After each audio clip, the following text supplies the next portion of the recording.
আসসালামু আলাইকুম রহমতুল্লাহ। আমার ভিডিওতে আপনারা সবাই আমন্ত্রিত। আজকে ফেসবুকে একটা পোস্ট দেখলাম, একটা বাচ্চাকে ছাঁকনি দিয়ে ছেঁকে খাবার খাওয়ানোর পর ছাঁকনির একটা তার বাচ্চার গলায় আটকে যায়। পরবর্তীতে এক্স-রের মাধ্যমে জানা যায় এবং সেটা অপারেশন করে বের করতে হয়। এটা দেখার পর আমার শরীর কতক্ষণ ঠান্ডা হয়ে গিয়েছিল। আসলে এটা খুবই ভয়ঙ্কর একটা ঘটনা যে একটা বাচ্চাকে আমাদের অসচেতনতার কারণে অপারেশন পর্যন্ত যেতে হয়।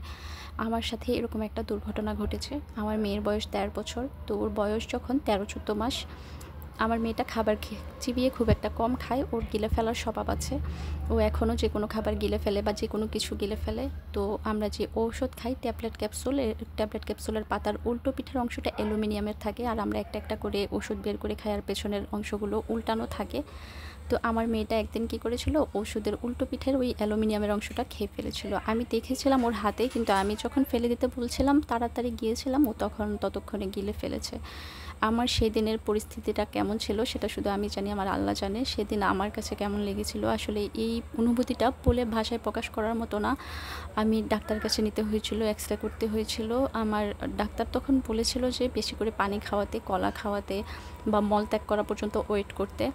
তো ও আর তখন কিছু খাচ্ছিল না, মলত্যাগও করছিল না। আসলে আমি তখন সেদিন রাত্রের ঘটনাটা আমি যখন মনে করি তখন আমার মনে হয় দুনিয়াটা অন্ধকার হয়ে আসে। আমি তারপর পরদিন বিকেলবেলায় ও মলত্যাগ করেছিল, আর আমি একটু একটু করে চেক করছিলাম যে বের হয়েছে কিনা। তো আলহামদুলিল্লাহ সেদিন সেই অ্যালুমিনিয়ামের অংশটা বের হয়ে এসেছিল। কিন্তু গত ২-১ মাস আগের ঘটনা, আমার মেয়েটা বাসায় বেলুন দিয়ে খেলা করে। তো ওরা বেলুন ফুটে যায় অনেক সময়, আমরা খুঁজে খুঁজে ফেলে দিই। তারপরও কখন যে ওই দুর্ঘটনা ঘটিয়েছে আমি জানি না। ও পেট ব্যথা করে, হঠাৎ করে বলল পেট ব্যথা করে। পরবর্তীতে ও মলত্যাগ করার পর আমি দেখলাম ওর মলের সাথে কয়েক টুকরো বেলুন, বড় বড় বেলুনের টুকরো ও কখন খেয়ে ফেলেছে। আজকে ওই বাচ্চার ঘটনাটা দেখে আমার মনে হলো আমার এই ঘটনাগুলো আপনাদের সাথে শেয়ার করা উচিত। এতে আপনারা সচেতন হতে পারবেন। আসলে আমরা চিন্তাই করতে পারি না বাচ্চারা কী খেয়ে ফেলতে পারে।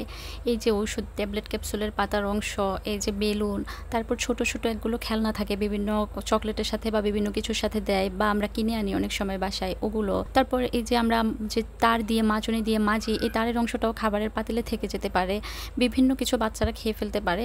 তো আমাদেরকে আসলে সব কিছু নিয়েই সচেতন থাকা উচিত যে বাচ্চা কোনটা গিলে ফেলে গলায় আটকে যায় বা বিভিন্ন জায়গায় আটকে যায়, পেটে থেকে যায়, আমরা আসলে বলতেও পারবো না। তাই আমাদেরকে সবসময় বাচ্চাদেরকে চোখে চোখে রাখা উচিত, আর বাচ্চাদেরকে এমন কোনো খেলনা বা এমন কোনো কিছু দেওয়া উচিত না যেটা বাচ্চারা গিলে ফেলতে পারে। আমরা হয়তো এখন না জানলেও পরবর্তীতে তাদেরকে এইসব সাফার করতে হবে। আসলে আমার সাথে যে দুর্ঘটনাগুলো ঘটেছিল, আমি চাই না কারোর সাথে এমন দুর্ঘটনা ঘটুক। আল্লাহ সবার বাচ্চাদেরকে হেফাজতে রাখুন। আর আমাদের মায়েদেরকেও আরও অনেক বেশি সচেতন থাকা উচিত, নিজেদের বাচ্চাদেরকে চোখে চোখে রাখা উচিত। তো আজ এ পর্যন্তই। সবাই ভালো থাকবেন, আমাদের জন্য দোয়া করবেন। আল্লাহ হাফেজ।